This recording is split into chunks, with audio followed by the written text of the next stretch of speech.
Avant le début de la compétition à Athènes, on a le sentiment d'être un peu au sommet, d'avoir atteint ce pourquoi on travaille en permanence.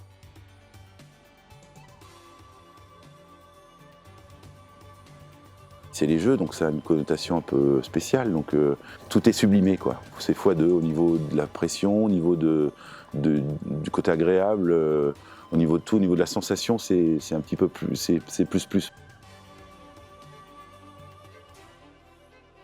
Bon, l'état d'esprit, on y allait avec beaucoup d'ambition. On n'était pas vraiment les favoris, mais enfin, on parlait quand même déjà beaucoup de nous, donc on y allait avec beaucoup d'ambition quand même. C'est des épreuves qu'on prépare longtemps à l'avance, donc c'est vrai que quand ça approche, pareil, beaucoup de motivation, beaucoup de pression et beaucoup d'envie.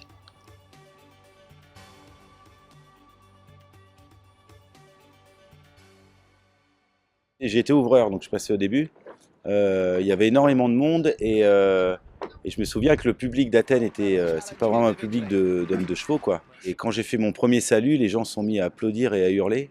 Et j'étais ravi que ma jument se tienne à carreau parce que l'ambiance était vraiment électrique. Le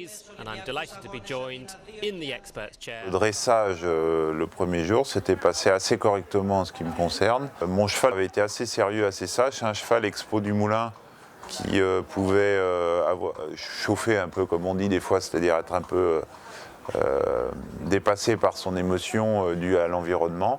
De mémoire, il l'avait bien géré. On avait fait une reprise qui me positionnait assez bien. Will be the European champion Nicolas Touzin, un galant de Sauvagère. C'est vrai que c'est un grand moment pour moi parce que j'avais la chance d'avoir à ce moment-là un cheval qui s'appelait Galant de Sauvagère qui était très performant au dressage. Et là aussi, j'ai encore eu la chance de faire une très belle reprise. Le cheval a été vraiment formidable.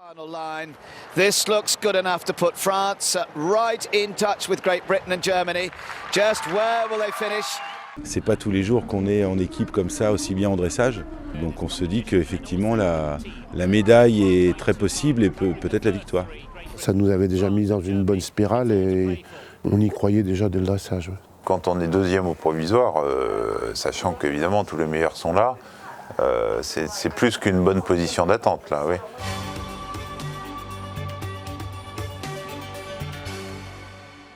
Le cross était assez étonnant, il n'était pas très difficile.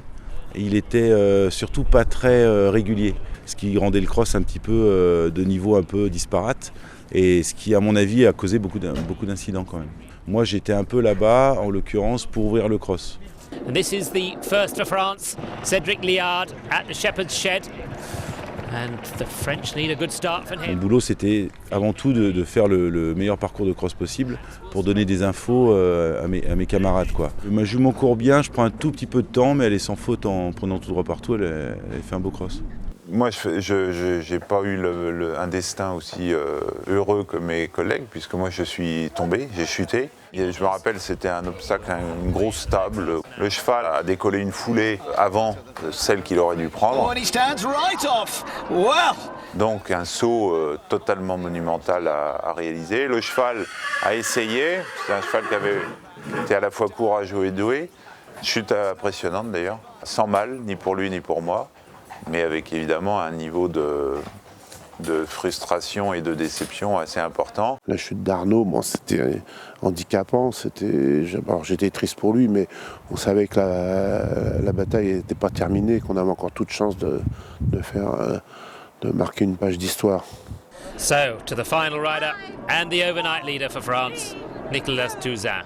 Avant le cross, avant de me lancer, il y avait beaucoup de pression parce que j'étais en tête en individuel et en deuxième par équipe avant le test de cross. Donc évidemment, on était en plein dans les médailles. Donc beaucoup de pression et très envie de courir.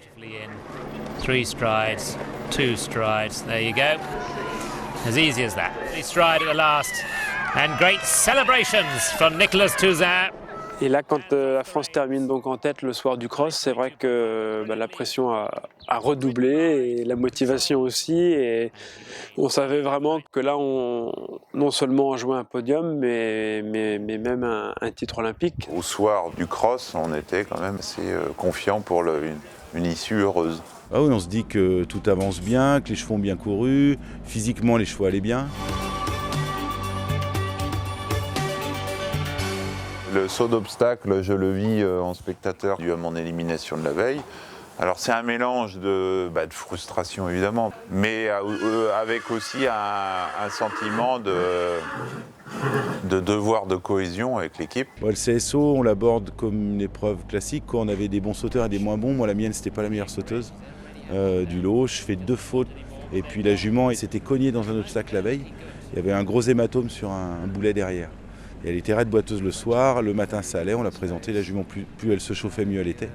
Donc elle a sauté très proprement pour elle, compte tenu des conditions, quoi.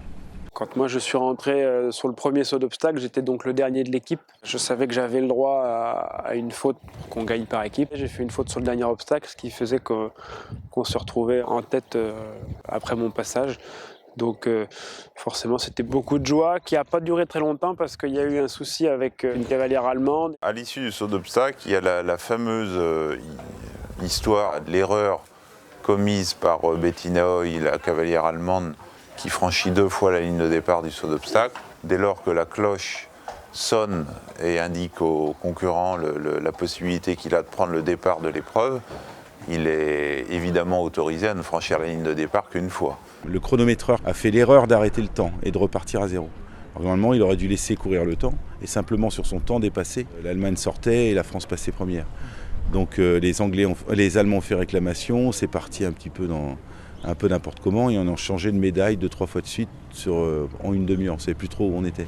Les Allemands étant très véhéments pour se défendre ont obtenu la non-reconnaissance de l'erreur. Donc ça veut dire que en termes de résultats, c'est l'Allemagne qui était déclarée vainqueur et la France deuxième. Et c'est vrai qu'on était au sans coup, on parlait que de ça, on parlait que de ce vol, de ce hold-up de la médaille et c'est très agaçant. Nous on savait que normalement on avait cette médaille d'or mais c'était pas le cas réellement. Sur le podium, on a une médaille d'argent autour du cou pour laquelle on aurait signé sans problème avant de partir, mais qui ne nous satisfait pas complètement puisque on a le sentiment d'être victime d'une espèce d'injustice, quoi.